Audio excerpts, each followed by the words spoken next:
Hey, it's David Filippo, the left-handed right winger again, and I know I just posted that link about Rush Limbaugh and his thoughts on the sender back comments. Because again, this is just something that's being way overblown. Why are we accepting a double standard that the left created? Like somehow we're saying something wrong, but when they say stuff wrong, oh, they're kidding. Oh, it was meant out of context. It's okay. They got a slap on the wrist. It moves on. I mean, people seem forgetting that, Joe Biden, who's running for president now, can't keep his hands to himself.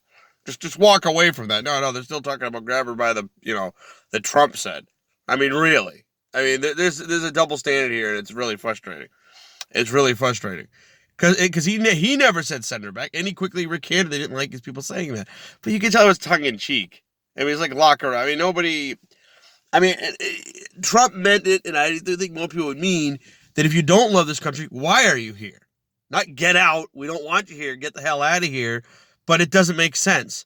I mean, if you're living somewhere and you don't like it, why do you stay there? Of course, there's some people that have an unfortunate circumstance. They're stuck in a bad situation. But in their sake, most of Congress, they're millionaires. They're loaded.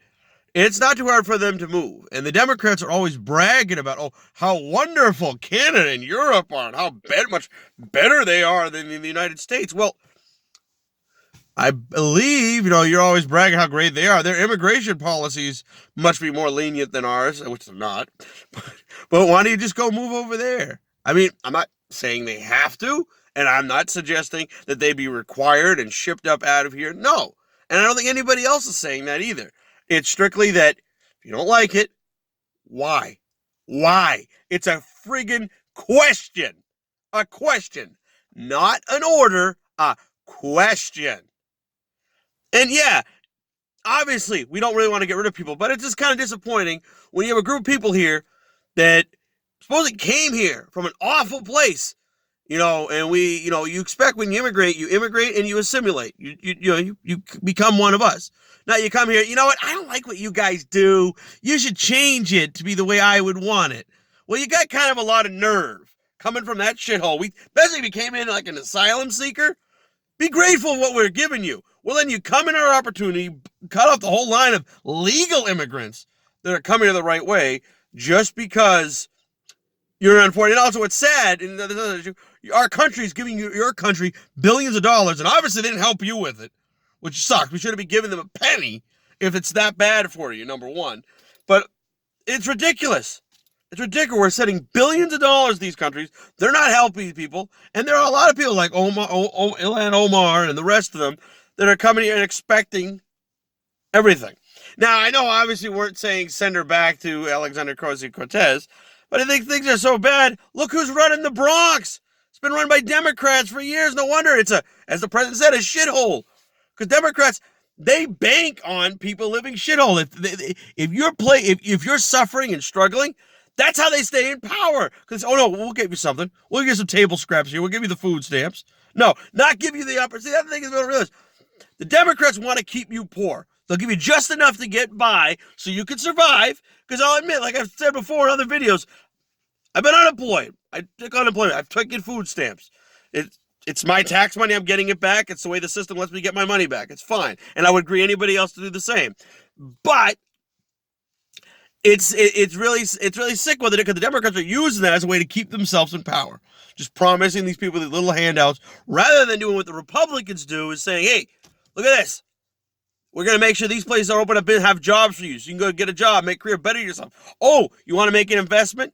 So instead of just being a mediocre, getting by poor person, you might be able to become a rich person or become an upper middle class person and at least be making something better of yourself and maybe move out of those crummy areas. Because you can't admit you're happy. I mean, it's wonderful walking down the street where you're going to get raped, mugged, or something stolen from you. Your house robbed. I'm sure you love it. Again, I've said this in another video when I talk about the whole shithole thing that Trump said it before.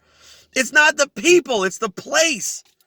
And I don't think anybody really truly wants to live in these, quote, all shithole. The people don't. But it's the Democrats that are creating this. And it's people like Ilhan Omar who got nerve to come in here from a shithole that we let them, hey, it's obvious shithole. Hey, we'll take you in. You're an asylum seeker. We'll help you out. Fine. But you got some nerve saying, well, I don't like the way you guys do things, even though you came here because you wanted a better life than the shithole you were living in.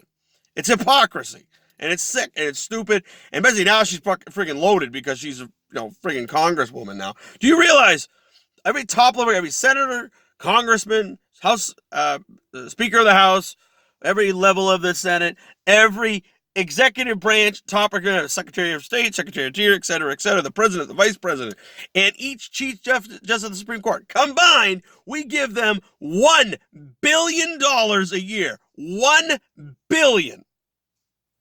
And these people don't even work anywhere near 40 hours a week, let alone most days in the year that most people work. They work maybe half a year at best. At best, at their hardest day, they work half a year. 90%, 80, 90%, they're not working of the year. That's it. 80, 90% of the year, they're just sitting around enjoying themselves, And how hard is their job? You read a paper, you decide if it's a good idea or not, and you sign it into law. That's it. That's it. The fact that these guys need that kind of money, it's ridiculous. It's sad. Yeah, they may have some skills or expertise for your life that makes the job easier, easier, makes it better for that job. But I'm sorry, the concept is not very difficult if you've gone to school and got the education for it. And they've already got the education for it. The hardest part is getting elected. And everybody acts like it's this big, horrible thing. Yeah, because you have to keep your seat. You have to lie enough to keep yourself in office and keep the bullshit up, or do what's right for your people and get anything. Yeah, I get it.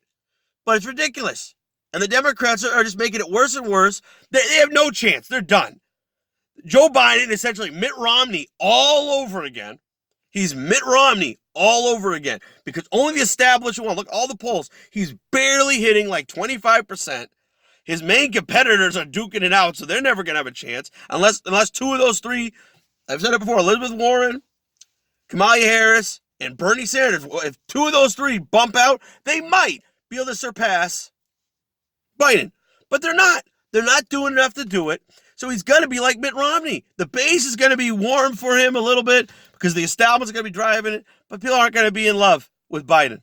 They're not. It's love. People, you can't win running on how bad your opponent is. It's failed in every election in American history, and probably other countries too. But everything I looked at, if you're strictly running how bad on it, you have no new ideas for yourself. Your people don't love you. They don't think, oh wow, isn't this great? Right? I can't wait for them to be president. Da da da da da. You're not going to do very well, and not many people are excited about these Democrats, especially Biden, who's likely to get the nomination. But there are a lot of people that are very excited with Donald Trump. Yeah, there's a lot of people that are unhappy. But of his supporters, the majority of them are very, very excited about him. And they will bleed into the other people around them to make sure he gets reelected. And from a donor standpoint, Trump already has over $50 million. Bernie Sanders barely has $29 million. And even Joe Biden, who's the ideal, at the moment, the leader in the polls, has only $10 million. How the hell are they going to do this? And if they're trying to claim that he's going to lose the poll and his approval ratings are down, these are the same people that said Hillary Clinton was going to win in a landslide and Trump was going to win 3 states. So, and also, too, I've said it before, the Democrats have shot themselves in the foot because this whole national popular vote thing, all states that typically run Democrat, if Trump wins the popular vote, which he very could, those states are going to flip to him. So he's going to have a really bad, because he's going to lose California, but he's going to get the electoral votes because the Democrats are stupid because they had to pass this stupid law circumventing the Electoral College. It's the stupidest thing in the world, but it's going to hurt. Like I said, it's going to shoot them in the foot. Anyway, I've done enough venting for the day. I decided to get that out of there. And I hope some people will come to their senses, especially, I can't believe that there's actually conservatives upset about Donald Trump right now. Because constitutionalists and everything else. I can't believe this. Why are they doing this? Trump has his problems. His manners maybe not be the best, but he's doing good things in this country. We're on the right track. You really don't want to go down what these other guys are doing? If you don't see it that way, you got to be freaking dumb. You got to be freaking dumb. Take a ride. Take a ride. Move it off. We'll get ready for 2024. We give up in 2020. It's done. There's no turning back for this country. Ronald Reagan said it best. If we lose freedom here, there's nowhere else to go to. This is the last stand on earth. This is the last stand on earth. And it's true. Once we give it up to the Democrats this time, basically the way that we've definitely got them fired up because they're definitely scared like a runner shitless over Donald Trump, they will come back with vengeance, paying everything, and we'll be taxed up our asses and pretty much every essence of our lives taken over by the Democrats. It's going to be a living hell. And we're going to become a third world country. And that's what you're banking on. Don't think, just because we got a better guy in next time, it'll be better. No, it's not like that.